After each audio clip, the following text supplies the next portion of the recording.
Well, welcome back. You're getting close. You're halfway there. We are in Module 4 right now. And if you've been working through your workbook, putting in that time, that effort into these planning stages, which is really, really important. And you'll see when you start your first unit that everything comes from this planning. So well done if you're on top of things. If you're not quite there yet, what in the world is stopping you? What are you doing? Let's go. Get with it. And if you're just plain stuck, I want to know about it. Send me an email. It's Brittany@challengesfromateachermom.com. That's BRITTANY@challengesfromateachermom.com. Send it to me. I want to help you get over this hump and get through this. Okay, so this module obviously is about assessment. And as educators, we constantly have to plan and assess, consider how we're going to assess. We want to make sure that we're not just assessing our students on random things. We don't want to assess them on their responsibility, on whether or not they can get to class on time. We actually really want to assess what it is that they know and understand, because guess what? That's what our standardized tests do. They assess those things. They don't assess whether they're going to be late to class, whether they're going to turn things in late. Okay, so we've really got to focus on how we can best assess our students and determine their level of understanding.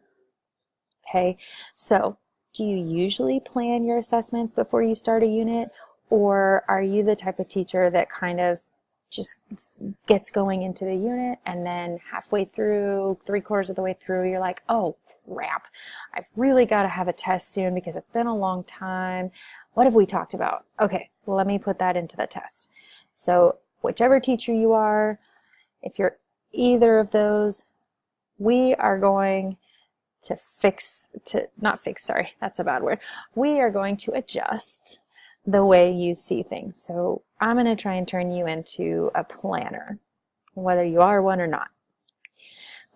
So guys, according to like all the big names in education, knowing the end before you begin is a best practice. All right. This is like Jay McTighe and Grant Wiggins' Understanding by Design. Okay, so, but let me just go off on a tangent here. Don't you love that phrase, best practice? I actually find it pretty amusing, kind of oddly amusing, because if we look back over the course of, the last 150 years or so, when more formal education has been put in place, how many best practices have there been? For real. How many best practices have there been throughout the time of formal education? It's kind of ridiculous, but I tend to think that ultimately every teacher's best practice is going to look different. It's going to look different because we all have different personalities and we all come from different backgrounds and we have different experiences regarding school, and of course our students are the same way. So what works in one class might not necessarily work in another class. Okay, so you have to use your professional judgment. So, as much as we can kind of poke fun at the term best practice, we actually do need to know where we're going, which is, one of the best practices right now. But I actually agree. We need to know where we're going so that we can plan the route to get there. Okay, so essentially, guys, we're not just going to get in the car and start driving. We're going to have an end in sight, and then we're going to map out, our route. Okay, so getting back to assessment, kind of went off on a little tangent, whatever. When you're working through this module and you're writing in your workbook, okay, look back at your standards, the ones that you've come up with. You've put them together and really start thinking of ways, preferably creative, okay, that you can assess your students throughout the unit. We're not talking about just an end of unit assessment. We're talking about day to day, once a week, okay, once every 2 weeks, halfway through. in what ways can you assess and determine the level of understanding of your students? Okay, all of these things are things that you should be able to think of right now, kind of have it somewhat planned out, so that you can be ready, so that you're not feeling your way through this unit while you're in it. Okay, the whole point of an inquiry-based unit is for your students, is for them to discover, but they have to have proper supports when they're first beginning. Okay. I usually assess on a bi-weekly basis, so about every other week I sit and I have conferences with individual students and with groups. And usually within the 2-week period, I've had a chance to talk to everyone in class. It allows me to check in on their progress in terms of what tasks or what activities they're doing in the unit. And it also allows me to just have an oral quiz, which I tell them is just a conversation about what it is that they're learning and what they know. And so, you know, I find that my students, I don't really have to go to them, because more often than not, they come to me and ask me a ton of questions, and they ask me these amazing, amazing questions. And then I hear from parents, my child was doing science homework. They were watching this video on whatever, whatever. Did you have them do that? And I'm like, oh, no, I don't even give homework. Homework is, you know, what they do if they're like wanting to do extra stuff. So, you know, but having kind of this game plan in place is going to help you a lot. Now,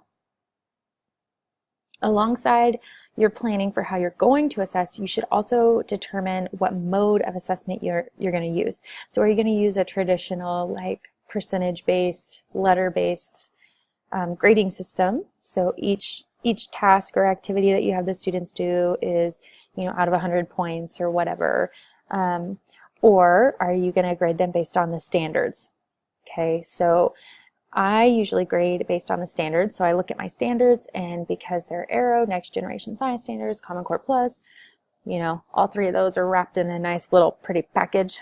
They break it down. So I don't even have to, more or less, I don't even have to kind of determine, okay, this is not meeting the standard, this is approaching the standard, this is meeting the standard, and this is exceeding the standard. It's already given to me. I just have to go find the pieces, put them into my little nice rubric, because I like everything to look the same in my class for each unit, so the students have some consistency. So that's how I do it. Now, if you're not sure about standards-based grading, I do have a link below the video, so you can check that out on standards-based grading. But you know, a lot of schools are moving to standards-based grading. It does take out all of those like students turning in work late and all of those kind of extra things. That's more on their character side of things, not what they're learning, not the content.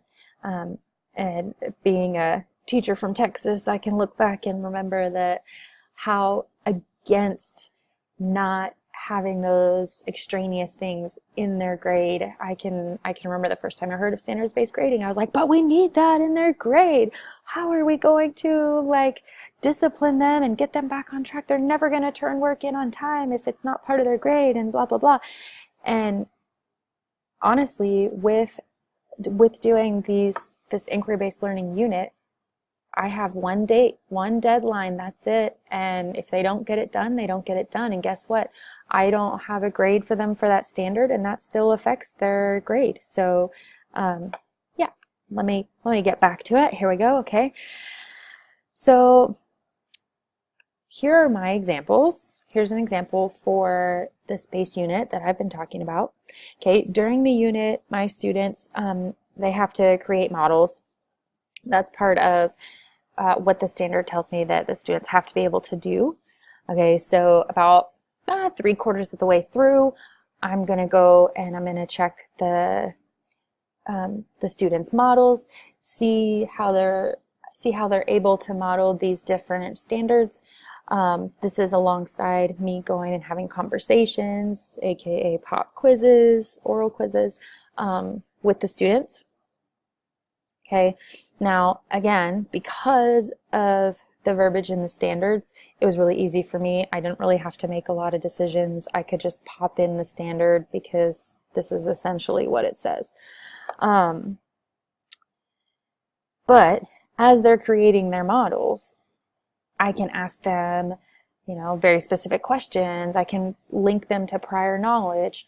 I can use those questions that I came up with in a previous module. So yeah, there's a lot of things. And then at the end of the unit, basically my students are going to show their understanding in their own way. So here are the last 2 weeks of the unit. This is what they're going to be working on, focus solely on this. So they're going to have the option to either create their own spaceship, create a children's book, create a PSA. So if the Earth flew off its orbit, what would happen? But then I also want my other students who those don't really interest them, I want them to have an option as well. And that's why I've put other. So I already have students talking to me about wanting to make a rocket and stuff. So, but again, I'm leaving this open-ended. I'm allowing for creativity. I'm allowing for imagination. And let's think about it. That's real life, right? We as teachers, we have to come up with our lessons, and we want our students to be engaged. And we have no clue whether it's going to be a flop or not. We just have to go with it. And that's kind of what we want our students to learn, right? Like, that's more real life. So my goal in this is that their final assessment, this is for me to see their end knowledge, what they've learned in the unit, and how far they've come. So I'm able to look at their progress as well. Okay. Now, in the first inquiry-based learning unit, you really want to guide them, okay? You want to guide them more in the beginning, and that's what I'm showing you. This is a first unit for my 6th grade class, so I want to give them plenty of time to learn kind of the process of it all, and I want them to understand my expectations, okay? All right, so here's what you need to do before you step into the next module video. You've got to brainstorm as many ways as you can think of to assess your students. All right, the list that you saw, those 4 on the last slide, those are my final ones. That's the winner of my brainstorm list. I feel like my kids will be so excited about those 4 things. So open up that workbook, start cranking out those ideas, and I'll see you in Module 5.